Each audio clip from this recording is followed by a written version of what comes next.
पत्रकार मित्र, बऱ्याच दिवसानंतर मी पत्रकार परिषद घेतलेली आहे. देशपातळीवरचे काही विषय, राज्यातले विषय आणि जिल्ह्यातल्या विषयावर आपल्याशी बोलावं या हेतूनेच आजची पत्रकार परिषद आहे. कोणत्याही याच्यामध्ये राजकारण नाहीये आणि निवडणुकाही नाहीयेत. पहिलं म्हणजे आपल्याला सांगायला आनंद होतोय, सिंधुदुर्ग जिल्ह्यात 11 मे रोजी मी गोवर्धन गोशाळा सुरू करतोय. त्याचं उद्घाटन माननीय राज्याचे मुख्यमंत्री श्री देवेंद्र फडणवीस यांच्या हस्ते 11:30 वाजता करणार आहे. त्यांनी आमंत्रण स्वीकारलं आणि येणारही आहेत. आपल्या सर्वांनाही आमंत्रण आजच देतो. 11ला जरी उद्घाटन ठेवलेलं असलं तर आपल्या सर्वांना 8 तारीखला पत्रकार आणि 12 वाजता तिथे प्रेसही होईल आणि तुम्हाला त्या गर्दीत नको म्हणून अगोदर 2 दिवस तुम्हाला दाखवण्याचा प्रयोजन करतोय मी. काय गर्दी तुम्ही घेणार फोटो एवढं हे होणार नाही. त्यामुळे 8 तारीखला आपण 12च्या सुमारास तिथे भेटू, जेवण करून मग निघू, राहून घेऊ. हे गोशाळेचं झालं. गोशाळेबद्दल तुम्ही 8 नंतर जे पाहाल, एक वेगळी गोशाळा आहे. मी या देशातल्या अगदी गुजरातपासून राजस्थान अनेक ठिकाणी गोशाळा पाहिल्या, पण त्यापेक्षा वेगळी गोशाळा आहे. आणि गोशाळा आणण्याचं कारण, आपल्या धर्मात, हिंदू धर्मात गाय पवित्र मानली जाते, गोमाता म्हणतो आपण, आणि गाय म्हणजे समृद्धी असं बरेच लोक, आपण हिंदू जैन हे असं समजतात.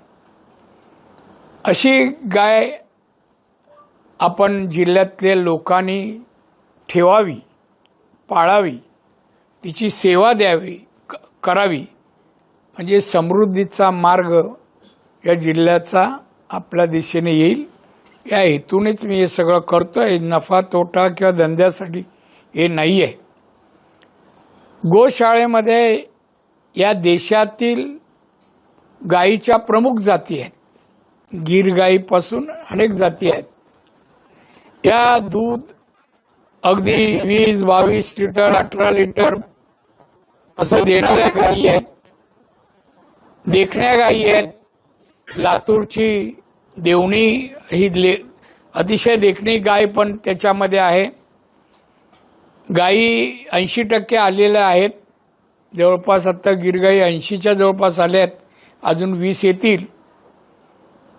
आणि अशा विविध गायी त्या ठिकाणी ठेवल्या आहेत. तिथे माहिती दिली जाईल कुठली गाय किती लिटर दूध देते याची माहिती मिळेल. फॅट किती आहे ते पण माहिती सांगितलं जाईल. आणि एकंदर तुम्हाला माहिती आहे, आज गीर गायीच्या तुपाला 10,000 रुपये 1 किलोचा भाव आहे. 1 किलोचा भाव आहे. हे का सांगतोय? इथल्या लोकांनी गाय पाळावी, दुधाचा व्यवसाय करावा. दुधापासून जे पदार्थ आहेत त्याला मागणी राज्यात, देशात आणि परराज्यात एक्सपोर्टही चांगल्या प्रकारे होईल. अशा प्रकारे या व्यवसायाकडे आपल्या लोकांनी वळावं. ग्रामीण भागामध्ये ग्रामीण अर्थव्यवस्था पहिली आपण अनेक वर्ष प्रयत्न करतोय, पाहिजे तशी वाढत नाहीये. जर उद्या गाय पाळल्या, तुम्ही म्हणा पाळल्यानंतर दूध काय, दूध संकलनाची पण मी व्यवस्था करेन. दुधाचे पैसे ताबडतोब देण्याचा पण प्रयत्न करू. पण गाय पाळल्या पाहिजेत, निगा राखली पाहिजेत आणि दूध आणि बाकीच्या गोष्टी केल्या पाहिजेत. गाय पाळल्या म्हणजे शेण आहे. शेणाचं काय करायचं हे शेतकऱ्याचा प्रश्न येतो. या गोशाळेत शेण पण आम्ही घेणार. 5, आता रेट पण सांगतो, 5 रुपये किलोनी शेण घेणार, ज्याला आता काही मिळत नाही. गोमूत्रही घेणार देशी गाईचं, आपल्या स्थानिक गाईचं. आणि म्हणजे शेतकऱ्याला आर्थिक बाबतीत त्याच्या घरात कसे 4 पैसे जातील या दृष्टीने आम्ही खताची फॅक्टरी तिथे सुरू करणार आणि शेतकऱ्यांना राज्यात, देशात आणि परदेशातही एक्सपोर्ट करणार. मावशी ते गेले, आता ते जे काय आम्हाला तो कारखाना जो उभारून देणार खताचा, कसं खत असावं, परदेशात मागणी कशी आहे काय, ते पण ग्रस्त आलेत, आपल्या जिल्ह्यातलेच आहेत. त्यामुळे खताचा कारखाना होईल. त्या ठिकाणी गॅस शेणापासून बनवण्यात येईल आणि रंगाची फॅक्टरी आतमध्ये असेल. आता जयपूरला रंगाची फॅक्टरी मी पाहून आलो, शेणापासून बनवतात. 180 रुपये ते 200 रुपये लिटर रंग विकतायत आणि सरकारी कार्यालयांना सध्या तो रंग दिला जातोय त्या वेळेचा. त्यामुळे या 3 प्रोडक्ट शेणापासून असतील, गोमूत्रापासून औषधं असतील. एकंदरीत गाय पाळल्यानंतर तिच्यापासून, तिच्या प्रत्येक गोष्टीपासून पैसा शेतकऱ्यांना कसा मिळेल, घरात जाईल, हे आमच्या प्रयत्न. याचं प्रबोधन तुमच्या माध्यमातून, पत्रकार माध्यमातून व्हावं म्हणून सर्वप्रथम मी आजची पत्रकार परिषद हेतूने घेतलाय. कोण राजकारण फार करते का, इथले लोक कसे विषयावर बोलतात. मला चांगला 35 वर्ष अनुभव आहे, केवढा अभ्यास आहे त्यांचा. उद्या गायचे तज्ज्ञ आहेत म्हणून पण तुम्हाला बोलून प्रेस देतील आणि तुम्ही हेडलाईन करता, तुम्ही ब्रेकिंग न्यूज पण देता. त्यांचं म्हणण्याचं विद्वान आहे तिथे, फारच जिल्ह्यात विद्वान आहे. त्यांची नावं घेईन मी, मला काय फरक पडत नाही. पण आता गोशाळा या हेतूने उभारतोय. गोशाळेच्या बाजूला गोट फार्मिंग, शेळी मेंढी प्रकल्प. हा कशाला आहे तर शेळ्याच्या जाती किती आहेत तुम्हाला तर खाता मटणाचे किलो भाव माहिती आहेत तुम्हाला कसे आहेत. बरं, शेळी आपल्या देशात आपल्याला लागणारं मांस पण 60%च आहे, 40% आयात करतो आपण. आयात करतो, पुरेसं नाही. आणि म्हणून शेळ्याच्या जाती वेगवेगळ्या. आफ्रिकन जात आहे बोर जाती, 40 ते 60 किलोपर्यंत वजन बकरीचं असतं, बकऱ्याचं 40 ते 60 किलोपर्यंत. त्याबरोबर उस्मानाबाद जात असेल, ग्वालियरची जात असेल, आपल्या देशातल्या आणि राज्यातल्या अनेक जाती पण तिथे आम्ही पाळणार. लोकांनी ते पाहावं. ज्याचं मांसाला जास्त बाहेर मागणी आहे अशी त्यांनी पाळावी. गाय पाळली, गोट पाळली आणि कोंबड्या बायला कमीपणाचं नाही, पैसा लोकांना मिळणाऱ्या असे व्यवसाय आहेत का. ह्या रोज लोकांना लागणारे व्यवसाय, मटण हे चिकन बिकन सगळं रोज लागणार आहे. मग त्यासाठी लोक खर्च करतात. ते आमच्याच लोकांच्या खिशात यावे हे माझं प्रयोजन आहे. यातून मी चिकनचा व्यवसाय 82 पासून करतोय मुंबईत. आता भाऊ करतो म्हणजे आम्ही गल्ल्यावर असतो. कापणारे वेगळे, हे वेगळे, सगळं करणारे वेगळे, आम्ही फक्त गल्ल्यावर बसतो. कोंबडीवाला म्हणून काही लोक उल्लेख करतात ना, ते करप्शन करण्यापेक्षा धंदा केलेला बरं ना. कोविडच्या काळात औषधाला 15%, औषधातून पैसे खाण्यापेक्षा धंदा बरा. जे खातात तुम्हाला माहिती आहे, अगदी मातोश्री बसून नाव आहे त्या लिस्टमध्ये, यांची इन्क्वायरी चालू आहे. त्यामुळे मला म्हणायचं आहे, आपल्या लोकांनी व्यवसाय करावा, पैसे मिळावे, मुलांना चांगलं शिकावं. त्यासाठी इथे मी इंजिनिअरिंग कॉलेज आहे, मेडिकल कॉलेज आहे, बाकीची कॉलेज आहेतच. शैक्षणिक कालचं भाषणही माझं ऐकलं असेल. राजकीय मी केलं नाही. चांगला दर्जेदार शिकवा मुलांना आणि चांगली मुलं मुली कर्तबगार तयार करा. मोठ्या हुद्द्यावर जाऊ दे. मी हात पण दाखवला कलेक्टरकडे. कलेक्टरची पोस्टिंग झाली का बंगला मिळतो, गाडी मिळते. अशा पदावर आपले लोक जायला पाहिजे. असं शिक्षण दर्जाचं द्यावं ही मला वाटतं. असं एवढ्या वर्ष राजकारणात माझ्या एवढं सिनियर हे जे काय बोलतात एकही नाही जवळपास. कुठल्याही विषयावर या मनाने बोला, तुमची हिंमत असेल कोणत्याही. तर बोलण्यापेक्षा मना करा. तुम्ही करा काहीतरी प्रकल्प सुरू. तर म्हणून अशा दृष्टीनेच पोएट्री पण आहे. ती कशी असते, काय असते, बांधकामाला किती पैसे लागतात, एका कोंबडीला ठेवायला किती स्क्वेअर फीट जागा लागते, सगळ्याची माहिती मी तिथे देणार आहे. म्हणजे एखाद्याला करे पत्रकार का ना, मी एक पत्रकार मुंबईचा आमच्या इकडे स्थायिक झाला, नाव नाही सांगत, मला दादा इथे आता काय करू. बोलला पत्रकार, तू चांगला पत्रकार आहे, मुंबईत सिनियर होता, आला असता. म्हणलं पोएट्रीचा धंदा चांगला चालेल, मी माल द्यायला आणि घ्यायला घेणारा पण तुला देतो. चालू केलं त्याने गावात आपलं, तेव्हा चांगले पैसे येतात. 82ला मी चिकनचा व्यवसाय मुंबईत सुरू केला. 82 त्यावेळेला दुकान चांगलं पॉश दुकान व्यवस्थित. त्यावेळेला मला 64,000 रुपये नेट यायचे खर्च जाऊन. कसा हे उदाहरण का सांगतोय, पैसा आहे त्याच्यात. 64,000 आणि तेव्हापासून आजही म्हणजे भाऊ करतो 3 नंबरचा मुंबईत. तर त्यामुळे आपल्या लोकांनी ह्या अशा व्यवसायात यावं आणि करावं. मोठे धंदे सगळेच करा, सगळ्यांनीच हॉटेल टाका, आनंद आहे मला. सगळ्यांनी वाळू धंदा करा, पण पकडलं तर धावू नका. माझी इच्छा आहे, प्रामाणिक करा, का जे काय असेल ते. पैसा मिळवा, मुलांना शिकवा, चांगले आहार द्या. काल त्या कॉलेजची मुलं माझ्यासमोर बसली होती, उल्लेख केला ना मी. काय शरीर यष्टी, मी 15-20 जण असे बसलेले होते. मी हे बघा, हे तरुण आमचे युथ, का आहार नाही तसे, आहार नाही. आहार केव्हा येतात, पैसा असेल तेव्हा. हे चेष्टेचा विषय नाही आहे. असणार मुलांना सशक्त मुलं झाली, बुद्धिमत्ताही चालते, ब्रेनही काम करतो, रक्तपुरवठा चांगला होतो.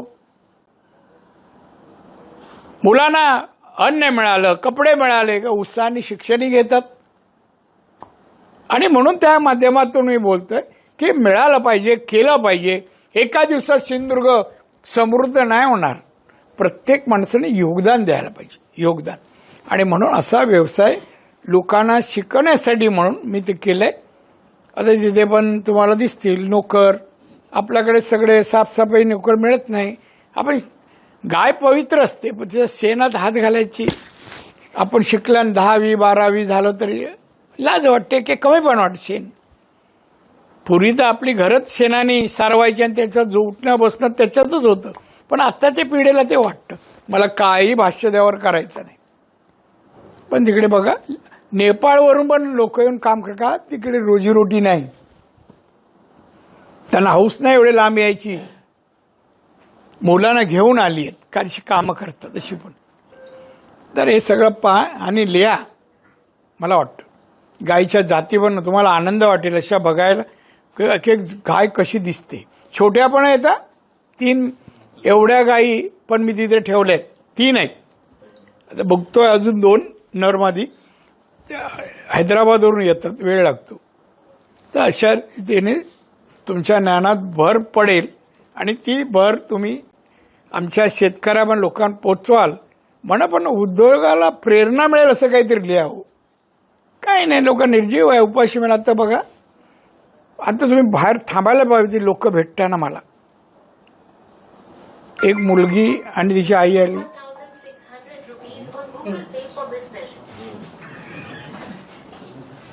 नाही काय नाही, माफ आहे. मी काय करू इथे बोलणं, आमच्याकडे महिला एकच आहे. बोली हा आवाज कसा आला, एवढंच कुतूहल होतं, बाकी काय नाही.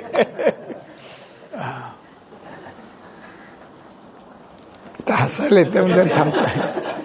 असू देत, हा विषयच बंद करतो. तर गोशाळेत आपण 8 तारीखला सगळ्यांनी या, आणि काही पत्रकार आले नसतील त्यांना पण घेऊन या. गोशाळेत करंज्यात तुम्हाला कोणी सांगेल. आता पोस्टर बिस्टर लागतील, सगळे आता सुरू होईल. मी कालच सांगून आलोय, ते लागतील. आणि काही अडचण आले तर आमचे प्रारचे पत्रकार आहेत, फोन करा, पद्धतीने ॲड्रेस करा. करंज्याचा एक देश पातळीवरचा विषय, आपण तो थोडं पण त्याच्यावर बोललं पाहिजे. पळनामामध्ये जी घटना काश्मीरमध्ये घडली अतिशय दुर्दैवी घटना आहे, चीड येणारी आहे. आपल्यात म्हणजे नागरिक म्हणा पण आपलेच घरचे असतील असं समजूया. तू हिंदू आहे बोलून गोळ्या घातल्या, क्रूरपणे गोळ्या घातल्या. देशातील सगळ्या लोकांनी या घटनेचा तीव्र निषेध केला. सगळ्या सत्तारूढ विरोधक तर पीएमनी बोलवलेल्या मिटिंगला विरोधकांनी पण तुम्ही जे कराल त्यासाठी आमचं समर्थन आहे, त्यांना मी धन्यवाद देईन सगळ्या विरोधकांना. तर ही घटनाचं समर्थन कुठे होऊ नये असं मला वाटतं. पण आजच मला ही बातमी खरी खोटी मगाशी विचारत होतो. देशाला मूर्ख बनवू नका, पाकिस्तानचे पाणी बंद करणे शक्य आहे का, शंकराचार्याचा सवाल. ही खरंच बातमी आहे असं बोलले का? नाही तर एका वृत्तपत्रावरून मी त्यावर बोलणं कितपत योग्य हा प्रश्न आहे.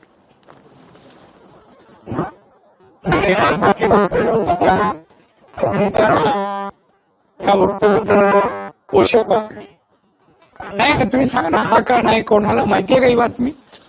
को रत्नागिरी टाइम्सचा कोण आहे का? नाही ना, त्याने सांगावं मला, मी काय याचा प्रश्न ही बातमी खरंच आहे. पण युट्यूब किती विश्वासार्थ आहे? नाही, मला एवढंच म्हणायचं याचं की मी आदर करतो आमच्या सर्व शंकराचार्यांचा, धर्मगुरू आहेत आमचे. देश आणि देशातली जनता आणि देशाच्या प्रमुखांनी, पंतप्रधानांनी सुरक्षा देशाची आणि जनतेची संबंधी कोणताही निर्णय केला त्यावर भाष्य करू नये यांनी, असं माझं ठाम मत आहे. भाष्य करू नये. तुम्ही देशापेक्षा मोठे नाही आणि देशाच्या जनतेपेक्षाही मोठे नाही. त्यामुळे आम्ही आदर करतो शंकराचार्य म्हणून, पण या विषयावर सरकारच्या देशहिताच्या आणि जनहिताच्या घेतलेल्या निर्णयावर, देशात संरक्षणामध्ये घेतलेल्या निर्णयावर भाष्य करू नये असं माझं ठाम मत आहे. हा तुमचा अधिकार तुम्हाला दिलेला नाही, घटनेने पण नाही, एवढंच म्हणेन. नंतर पुढे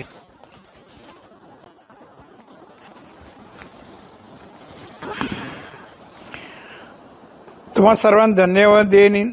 2 निवडणूक, लोकसभा, विधानसभा, तुमचं चांगलं सहकार्य मिळालं. बाजूनी विरोधात बातम्या दिल्यात, पोषक ठरलाय आम्हाला. हसत नाही तुम्ही.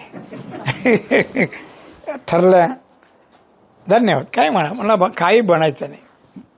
धन्यवाद. मी तो म्हणेन याच तुमच्या कृतीमुळे आम्ही निवडून आलो. मी निवडून आलो, निलेश आला, नितेश आला, केसरकर आलेत. धन्यवाद. सरकार आमचं आहे. राज्याचे मुख्यमंत्री आमचे देवेंद्र फडणवीस आहेत आणि 2 उपमुख्यमंत्री अजित पवार आणि सन्माननीय आमचे एकनाथजी शिंदे आहेत. राज्याचा सर्वांगीण विकास व्हावा प्रयत्नाने ते काम त्यांनी सुरू केलं आहे आणि त्यामुळे जिल्ह्यातही तशा प्रकारे त्याचं विकास तसा गतीने चालावा हे आम्ही प्रयत्न करतोय. जास्तीत जास्त सर्व मार्गाने निधी आणण्याचा, पैसे आणण्याचा. या विविध योजना राज्याच्या त्या सगळ्याच आमच्या जिल्ह्यात आणि रत्नागिरीत राबवल्या जाव्यात.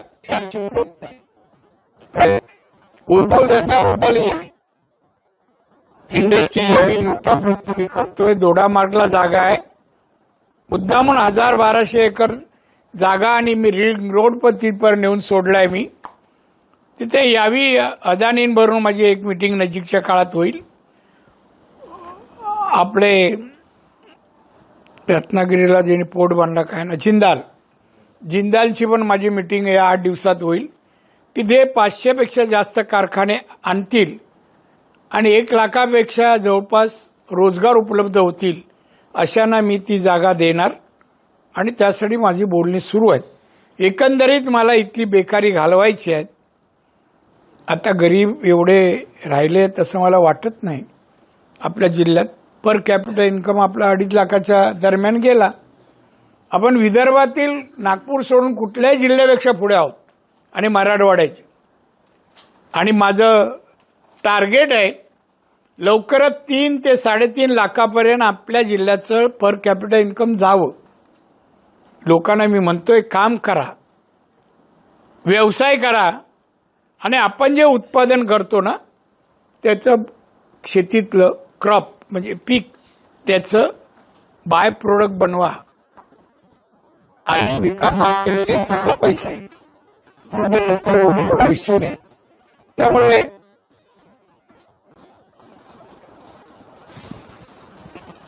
आमचं सरकार त्या दृष्टीने काम करतायत आणि अतिशय तुमच्याही काही सूचना विकासासंबंधी जर असतील तर आपण त्या द्याव्यात असं मला वाटतं, कराव्यात.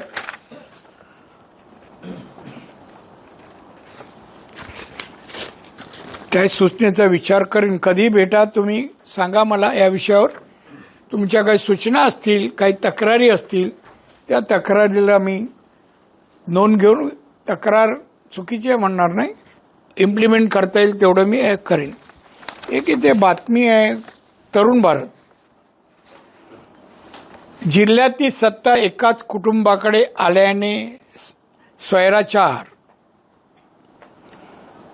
कोण बोलतंय? विनायक राऊत. परवा माझ्या विमानात माझ्याबरोबर आले, बाजूला एकच रो होते, काय बोलले नाही. मी बोललो नाही, मी लक्षात दिलं नाही. विकृत माणसांकडे मी पागत नाही, आपली नजर खराब होते असं म्हणतात सायंटिस्ट. नाही म्हणत. काय स्वैराचा आम्ही काय केला त्रास? मी, निलेश, नितेश, महिला, उद्योजकाला, कोणा पैसे, भ्रष्टाचार, एक दाखवा. 35 वर्षाला कुठल्या कॉन्ट्रॅक्टर कोणाकडून पैसे, उदाहरण कुठली बदली, कोणाला प्रमोशन, 1 रुपया घेतला कोणी सांगा मला. मी राज्यात मी राजकारणात 59वं वर्ष माझं आहे. मी पदावर अशा लोकप्रतिनिधी म्हणून मी 40 वर्ष आहे, नगरसेवकाची धरलं तर. पण एकाने सांगा, बदली, प्रमोशन, पोस्टिंग आणि कामामध्ये पैसे अशा. आता कोण म्हणताय जे प्रश्न, अहो त्या कुठला प्रकल्प तिथे जमिनी घेताना भ्रष्टाचार, कशात पैसे घेत नाही विनायक राऊत?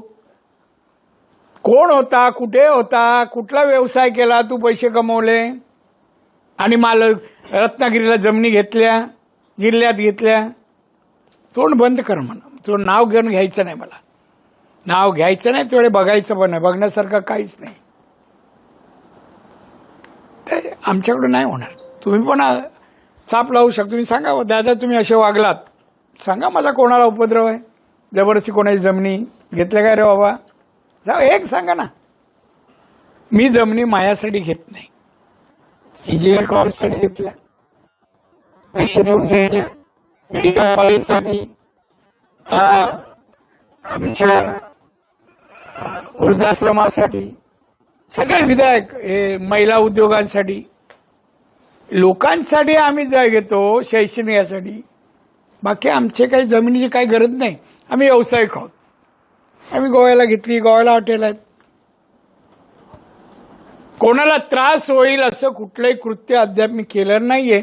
पण त्रास देणारच तुम्हाला बातम्या देतात. तो कोणतरी एक 10 वर्ष इथे आमदार होता, आमदार विधानसभेत बोललेलं काय ऐकलं नाही मी, वाचलेलं एकदा बघितलं मी. निलेशने पहिल्याच अधिवेशनात जे विचार दिले, बोलला, सगळ्या पत्रकारांनी मुंबईच्या आणि अनेक राजकीय लोकांनी मला फोन आले, विरोधी लोकांनी. अहो दादा आम्ही पाहिलंच नव्हतं निलेशला एवढं बोलताना. चांगली शैली आहे, चांगली भाषा शैली आहे, चांगले विषय मांडले. विरोधक सभागृहातले पण मला फोन आले, तू केलंस काय रे 10 वर्षात जनहिताचं काम? हे आमच्या जिल्ह्यात काय केलं का? इरिगेशनचं, पाटबंधाऱ्याचा कुठला प्रकल्प आणला, पाण्याच्या कुठल्या लाईन आणल्या लोकांपर्यंत? काय ठेवलं केलं सगळं. येणारे पाटबंधारे सगळे मी आणले, सुरू केले. पाणी टंचाई जिल्ह्यात मी शिल्लक ठेवली नाही, टँकर मुक्त जिल्हा मी केला. अगदी त्या धरणाचं पाणी आपल्या दोडामार्गच्या मालवणपर्यंत पायपाने न्यावा ती योजना मी मंजूर केली. आणि हे टीका कोणावर करतायत? आता म्हणा गप्प बसा, गप्प बसा. तुम्हाला वाटलं मी धमकी काय लायकीचे नाही हो, त्यांना धमकी द्यायनी काय करावं. वैभव नाईक म्हणा गप्प बसणार. कोंबड्या राजा नेता परिषद काय कोंबड्या आहे आमच्या, अजूनही आहे कोंबड्याचा व्यवसाय. पण हे आमच्या कोंबड्याचं मटण खाणारेच काही जण फुकट खाणारे आता टीका करतात. कुठे नाही आम्ही पाठवलं असं नाही मटण, कोंबड्या नाही मी कोणाला फुकट देत. कुठल्याच व्यवसाय हॉटेलमध्ये पण काय फुकट नाही. काय बोलतोय तो, त्याला हे काय उद्धवजी केल्या टीकेला वैभव नाईक म्हणाले पत्रकार आयटीत देतात कारण प्रसिद्धी मिळते ना, नारायण राणे नाव आलं का, नाही तर कोण विचारत नाही. उद्धवजी ठाकरे मुख्यमंत्री असताना त्यांनी कोकणासाठी सिंधुदुर्गाची भर भरून दिली. सांगा 2.5 वर्षाची माहिती 2.5 वर्षाची आलेली विकास कामानं पैसे सांग किती टक्के आले? 2.5%, 2.25% पैसे इथे आले. पुरा निधी आला नाही. अनेक योजना जाहीर झाल्या. कमी आतापर्यंत मुख्यमंत्री कुठल्या मुख्यमंत्री कमी पैसे आले असतील तर हा उद्धव ठाकरे. आता आकडेवारीचा पुढच्या वेळा मी देतो. काढलंय ना तू तुझ्याकडे? हा काय करायचं समजत नाही त्या माणसात, तो काय त्याकडे मागणार? उद्धव ठाकरेला काय कळतं महाराष्ट्राचं राजकारण? शेतीमध्ये काय केलं? शेतकऱ्यांना नवीन काय केलं? शेती उद्योगातून जास्त पैसे मिळावे, मग प्रोसेसिंग सारखे अनेक मार्ग, त्याला लागणारा निधी कधी काय विचार केला? इंडस्ट्री वाढण्यासाठी केला? काय आणलं आमच्याकडे? भरभरून दिलं. तुझ्या घरी दिलं असेल तेव्हा मागची बिल्डिंग झाली आणि बोलवलं उद्धवला. मागे घर झालं ना, पुढच्या होता तर मागे तिथे उद्धव ठाकरे जेवून गेला. मासे बिशे खाल्ले म्हणतात. मुंबई जाऊन उलटी झाली.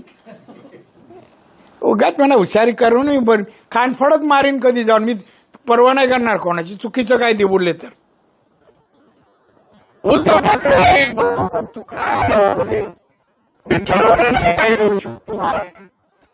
लोकांना माहिती हो ना, मग अनुमोदन दिलं. मी सांगेन मला या पत्रकार काय चाललंय वाय, तुम्ही पण लिहा काहीतरी. असे काय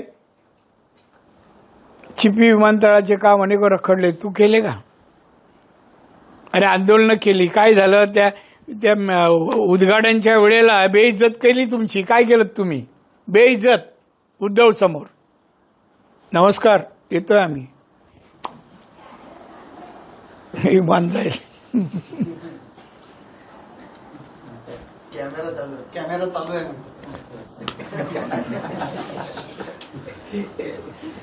तर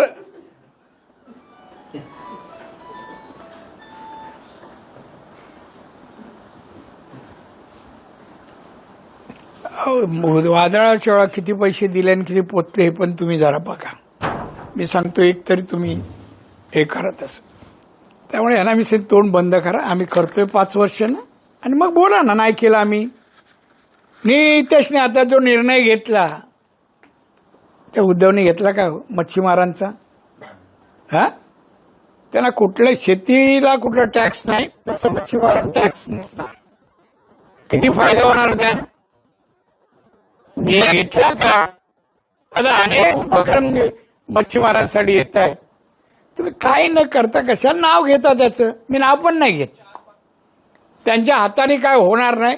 मी नाव विसरलो मी. आणि प्रेस पण मी किती दिवसांनी घेतोय. आता विचार करतो मुंबईला घ्यायची.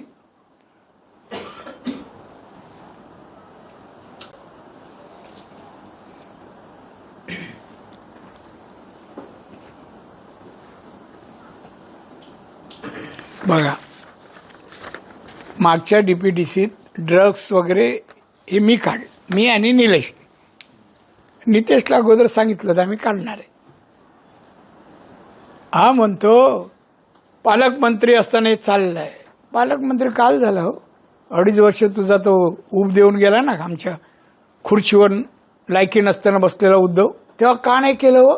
त्या 2.5 वर्षात दिसले नाही का? हे आता आम्हाला दिसले. आमची सत्ता असताना आम्ही जाईन, मी एसपीना बोललो तुम्ही नाही करणार तर मी सगळे अड्डे तोडणार, विकणाऱ्याला सोडणार नाही. मी सांगितलं मीटिंगमध्ये ऑन रेकॉर्डवर. तू केलंस काय कधी? बस उगाच वजन वाढव, उगाच आम्हाला कमी करायला लावू नको.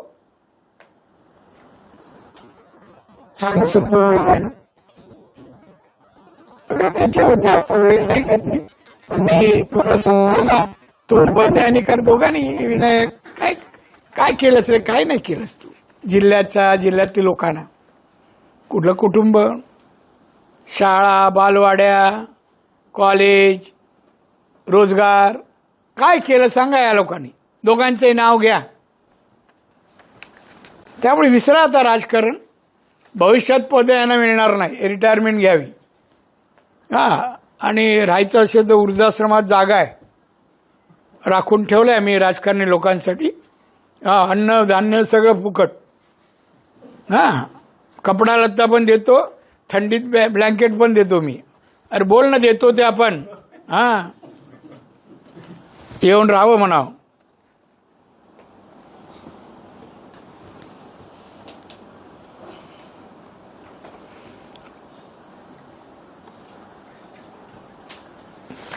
जी मतं मिळाली नाही ती चुकून मिळाली आहेत. काय 73,000. त्यामुळे जाऊ दे. कधीतरी भेटला का विचारतो त्याला मी. आपण समोर भेटला तर विचारतो. तुम्हाला माहिती आहे आपली सवय. उलटा बोलला काय तुम्हाला माहिती काय होतं मग नंतर.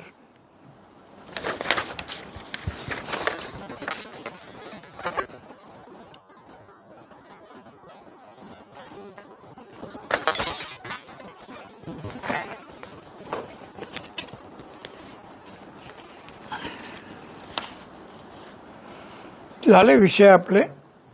तेव्हा आपण आता 8 तारीखला भेटूया गिरगाईबद्दल. आणि त्यानंतर दुसराही काही उपक्रम सुरू जेव्हा लवकरच जिल्ह्यातील लोकांसाठी.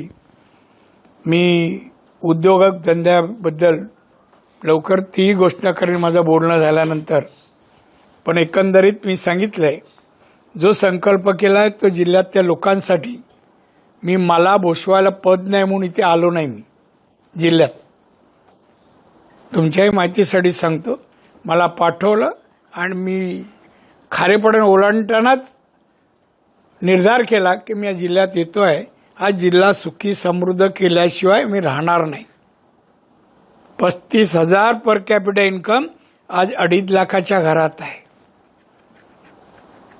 ही छोटी गोष्ट आहे. तुम्ही वाढून बघा, तुमचं घरचं उत्पन्न एकदम 1 लाखात वाढतं, 50,000 हजारांनी वाढवा, किती कठीण जाईल. म्हणजे ते काय हे नाही, कठीण आहे. आणि मग तेवढे पैसे आल्यानंतर एक मुलीला मी इथे कॉलेजला शिकवलं, इंजिनियर झाली, तिचे पैसे माफ केला आम्ही. अशोक चव्हाण दत्ता घेऊन आला तिला. तिथे बसलो होतो त्या ऑफिसमध्ये, ऍडमिशन दिलं, इंजिनियर झाली. इंजिनियर झाल्यानंतर पेढे घेऊन ते वडील आणि वडील रडले तिचे. मग त्या मुलीला 6 महिन्याच्या आत नोकरी लागली इंजिनिअरची. 40,000 पगार पहिला मिळाला, 40,000. आणि तेव्हा पेढे घेऊन आली. मला सांगा, तिची आई मालवणच्या फुटपाथवर भाजी विकायची. तिची आई 40,000 घरात जातील, काय आनंद असेल.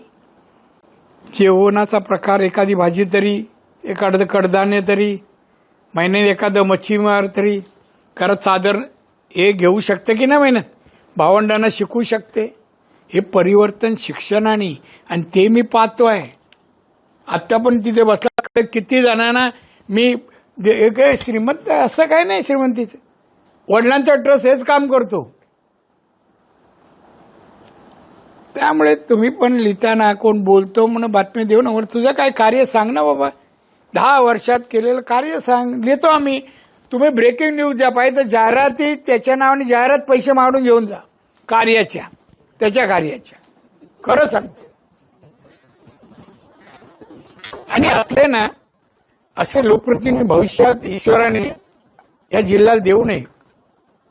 दंडवते विंडवते वैष्णनाथ पै आमचे प्रभू हे काहीतरी देणारी माणसं होती. मी माझं म्हणणार नाही पण देणारी काही ना काहीतरी देऊन गेले लोकांना. हे उपटसंडू लोकांचं कॉन्ट्रॅक्ट मधून पैसे स्वतःला कॉन्ट्रॅक्ट किती मिळवले विचारावं. त्या कोल्हापूरच्या कंपनीच्या नावावर कंपनी याची कामं हा मिळवली निकृष्ट दर्जाची कामं केली. एकही तुम्ही बातमी देत नाही. मी सगळे काढायला लावली आहे त्याची कामं. तरी जाऊन इन्स्पेक्शन करायला लावणार मी आणि रिकव्हरी काढणार कॉन्ट्रॅक्टरला. पैसे नाही म्हटले जप्ती पण येते. लक्षात ठेव. मी मागे लागलो तर हात धुवून लावतो. चांगल्या माणसाच्या नाही. असो तुम्ही आलात जेवायची वेळ झाली आहे.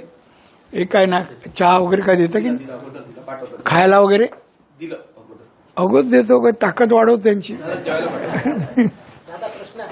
थांबणार बाबा मी दुकान बंद करतो ना. हा बोल सर. उदय सामंत परवा सिंधुदुर्गात होते.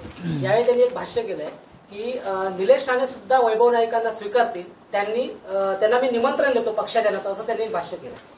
उदय सामंत माझा ऍडवायझर आणि आमच्या घरचा करता त्याचा ऐकायला उत्तर आहे. मी परवानगी दिल्याशिवाय कोणी त्याला किती हो. आता हे कधी मी सांग एकनाथ शिंदे याच्याकडे मुख्यमंत्री बाहेर बसलेला असायचा मला घ्या आणि इथे बोर्डला होता निष्ठावान शिवसैनिक. हा इथे या नदी आहे ना नदीच्या बाजूला बोर्ड निष्ठावान. मला उलट एकनाथ बोला दादा बघा ना तो वैभव बसलाय. मेला नाही मी नाही तडजोड कर. बाकी सगळ्यांना करेन नाही करणार. मरे तू केवढा आहे. मला 59 वर्ष राजकारणात झालं आणि मायाबद्दल काय बोलतो तू लायकी आहे तुझी. तुझ्याबद्दल कधीही मी अजून वाईट विचार केला नाही अजून. आणि काय काही बोलायचं उत्तर मिळालं. अजून शिवसेनेच्या फेसबुक पेजवरती एक पोस्ट टाकण्यात आली आहे. शिवसेना उद्धव बाळासाहेब ठाकरे पक्षाच्या वतीने वेळ आली आहे एकत्र येण्याची. मुंबई आणि महाराष्ट्रासाठी शिवसैनिक तयार आहे मराठी अस्मितेच्या रक्षणासाठी. कोण एकत्र काय आहे का तू बोललास का तू याच्यामध्ये आहे का.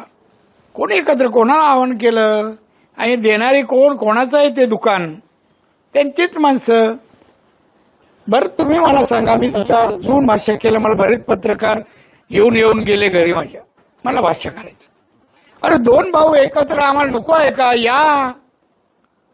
या आता ते राजकारणात सक्रिय आहेत आणि आता राजकारणात संपलेल्या व्यक्तीने एकत्र येऊन काय होणार. काय आहे आता त्यांच्याकडे 20 झाले हो आमदार. पुढच्या वेळा 5 नसणार. 5 नसतील. आता दुसऱ्यांकडे काहीच नाहीये. ते आमचे मित्र आहेत त्यांच्याबद्दल बोलू शकत नाही. त्यांचे 20 व्हावे आणि यांचे 5 25 बस इनफ. बरोबर ना. गणित आपलं गणित चांगलं आहे. एबीपी माझा उघडा डोळे बघा नीट.